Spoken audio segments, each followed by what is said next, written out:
मेरा नाम है योगेश कुमार और आज मैं आपको जो मैं मशीन चलाता हूँ उसका अंदर से बताने वाला हूँ।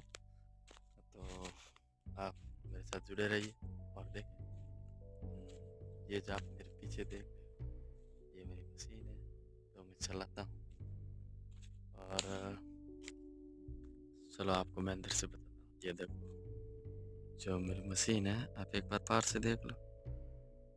काफ़ी स्ट्रॉन्ग है, महंगी है, लमसम 1.5 करोड़ की होगी। और चलो अब अपन अंदर चलते हैं।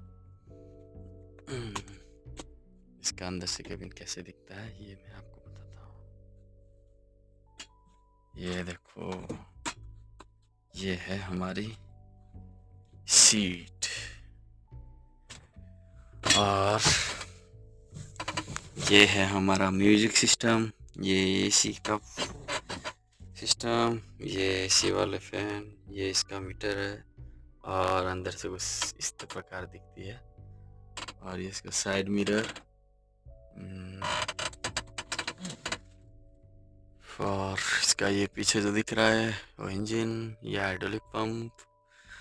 बाकी ऐसी कुछ दिखती है हमारी मशीन जो हम चलाते हैं। और ये स्टोरेज है इसका सामान रखने का। फिलहाल